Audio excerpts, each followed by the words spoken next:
Hello everyone, welcome to zoom knowledge. শুরু করছি আজকের প্রথম প্রশ্ন। ভক্ত তুকারাম কোন মুঘল সম্রাটের সমসাময়িক ছিলেন? রাইট অ্যান্সার হবে অপশান সি, জাহাঙ্গীরের সমসাময়িক ছিলেন। তুকারাম ছিলেন একজন মারাঠি ভক্তি কবি, ভগবান কৃষ্ণের ভক্ত ছিলেন।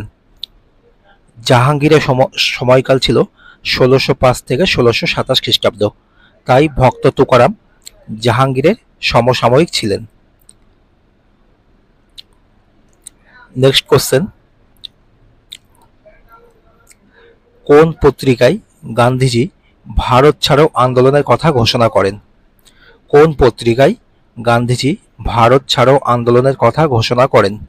রাইট অ্যান্সার হবে অপশান এ, হরিজন পত্রিকায় গান্ধীজি ভারত ছাড়ো আন্দোলনের কথা ঘোষণা করেন। ১৯৪২ সালের ৮ই আগস্ট মহাত্মা গান্ধী ব্রিটিশ শাসনের অবসানের জন্য একটি স্পষ্ট আহ্বান জানান। সর্বভারতীয় কংগ্রেস কমিটির অধিবেশনে ভারত ছাড়ো আন্দোলনের সূচনা করেন। সর্বভারতীয় কংগ্রেস কমিটির অধিবেশনে ভারত ছাড়ো আন্দোলনের সূচনা করেন। নেক্সট কোশ্চেন, কোন মুঘল সম্রাট বাংলায় পর্তুগিজদের দমন করেন? কোন মুঘল সম্রাট বাংলায় পর্তুগিজদের দমন করেন? শাহজাহানের, অপশান ডি রাইট অ্যান্সার। কোন মুঘল সম্রাট বাংলায় পর্তুগিজ দমন করেন? শাহজাহান। শাহজাহান ক্ষমতায় আসার পর তার আদেশে কাসিম খান ১৬৩২ সালে তাদেরকে যুদ্ধে পরাজিত করে হুগলি শহর দখল করলে পর্তুগিজরা এ দেশ ছেড়ে ধীরে ধীরে চলে যেতে থাকে। নেক্সট কোশ্চেন, শ্রীকৃষ্ণ বিজয় গ্রন্থটির রচয়িতা কে?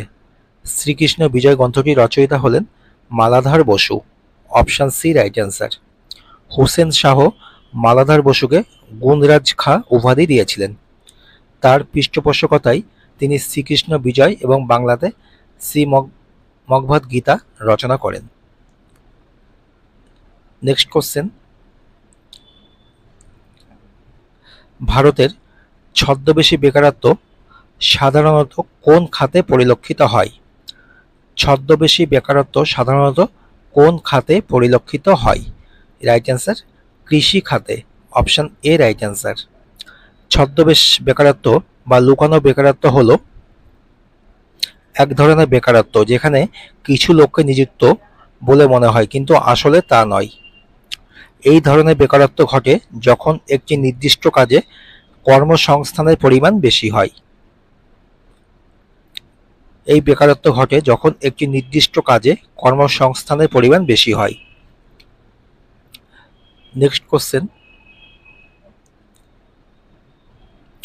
অর্থনীতিতে সস্তা টাকা বলতে কি বোঝানো হয়? অর্থনীতিতে সস্তা টাকা বলতে বোঝানো হয় কম সুদের হার, অপশান এ রাইট অ্যান্সার। সস্তা টাকা হলো কম সুদের হার সহ একটি ঋণ বা ক্রেডিট। ফেডারেল রিজার্ভের মতো কেন্দ্রীয় ব্যাংকের কম সুদের হার নির্ধারণ করা। নেক্সট কোশ্চেন, মন্ত্রিসভা কোন দিনটিকে ন্যাশনাল স্পেস হিসাবে ঘোষণা করেছে? মন্ত্রিসভা কোন দিনটিকে ন্যাশনাল স্পেস হিসাবে ঘোষণা করেছে? রাইট অ্যান্সার ২৩ অগস্টকে, option C right answer.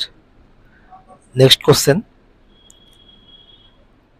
In custody একটি ইংরেজি উপন্যাস, এটি কার লেখা? ইন কাস্টাডি একটি ইংরেজি উপন্যাস, এটি কার লেখা? Anita Desai, option A right answer. In custody ১৯৮৪ সালে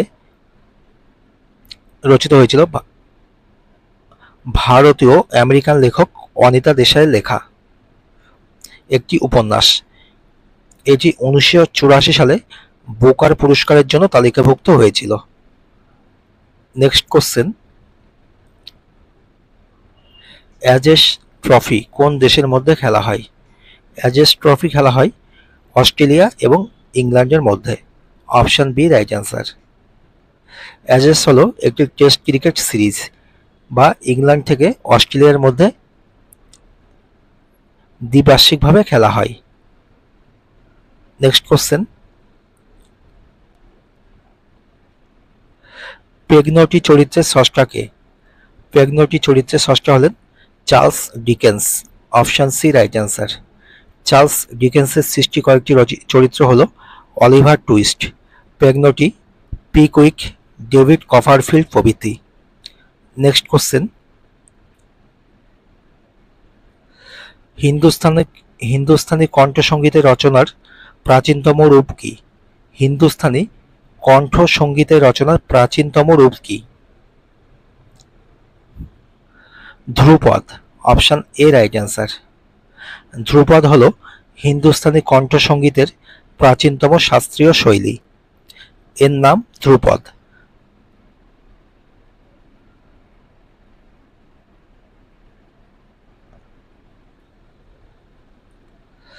the test of my life কার আত্মজীবনী? Yuvraj Singh. Option A right answer. The test of my life Yuvraj Singh এর আত্মজীবনী। নেক্সট কোশ্চেন, অমরাবতী শহরটি কোন নদীর তীরে অবস্থিত? অমরাবতী শহরটি তাপ্তি নদীর তীরে অবস্থিত। Option C right answer. Hyderabad Musi নদীর তীরে অবস্থিত। কাবেরী নদীর তীরে অবস্থিত বিখ্যাত শহরটি হল ব্যাঙ্গালোরের মাইসর। অমরাবতী শহরটি তাপ্তি নদীর তীরে অবস্থিত। গোদাবরী নদীর তীরে অবস্থিত শহরটি হল নাসিক।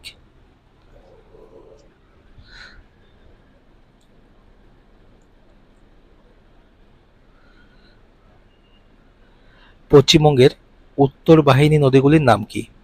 এখানে রাইট অ্যান্সার হবে অপশন এ, তিস্তা, জলঢাকা এবং রায়ঢাক। নেক্সট কোশ্চেন, ভারত সফরকারী প্রথম আমেরিকান রাষ্ট্রপতির নাম কি? ভারত সফরকারী প্রথম আমেরিকান রাষ্ট্রপতি হলেন George Washington. Option D right answer. George Washington 1789 সালে মার্কিন যুক্তরাষ্ট্রের প্রথম রাষ্ট্রপতি হিসেবে নির্বাচিত হন। নেক্সট কোশ্চেন, সাহেববাদ জলাশয়টি পশ্চিমবঙ্গের কোন জেলাতে অবস্থিত? সাহেববাদ জলাশয়টি পশ্চিমবঙ্গের পুরুলিয়া জেলায় অবস্থিত। Option D right answer. Howrah জেলাতে সাঁতরাগাছি ঝিল, কোচবিহার জেলাতে রসিক বিল এবং বীরভূম জেলাতে বল্লভপুর ঝিল অবস্থিত। নেক্সট কোশ্চেন, গ্রিনল্যান্ড কোন দেশের নিয়মের অধীনে রয়েছে? গ্রিনল্যান্ড ডেনমার্কের নিয়মের অধীনে রয়েছে। Option B right answer. Greenland পৃথিবীর বৃহত্তম দ্বীপ। এটি ভৌগোলিকভাবে উত্তর আমেরিকায় অবস্থিত, কিন্তু রাজনৈতিক অস্তিত্ব রয়েছে ডেনমার্কের হাতে। নেক্সট কোশ্চেন, কোন স্থানে গ্রেট ভিক্টোরিয়া মরুভূমি অবস্থিত? অস্ট্রেলিয়াতে। Option C right answer. Great Victoria মরুভূমি হল পশ্চিম অস্ট্রেলিয়া এবং দক্ষিণ অস্ট্রেলিয়ার সমতল তৃণভূমি, নোনা হ্রদ, বালির স্তূপ এবং নুড়ি পাথরের ঘন সন্নিবিশিষ্ট বিস্তীর্ণ অঞ্চল নিয়ে অবস্থিত অস্ট্রেলিয়ার বৃহত্তম মরুভূমি। এটি পশ্চিম থেকে পূর্ব দিকে প্রায় 700 কিমি বিস্তৃত।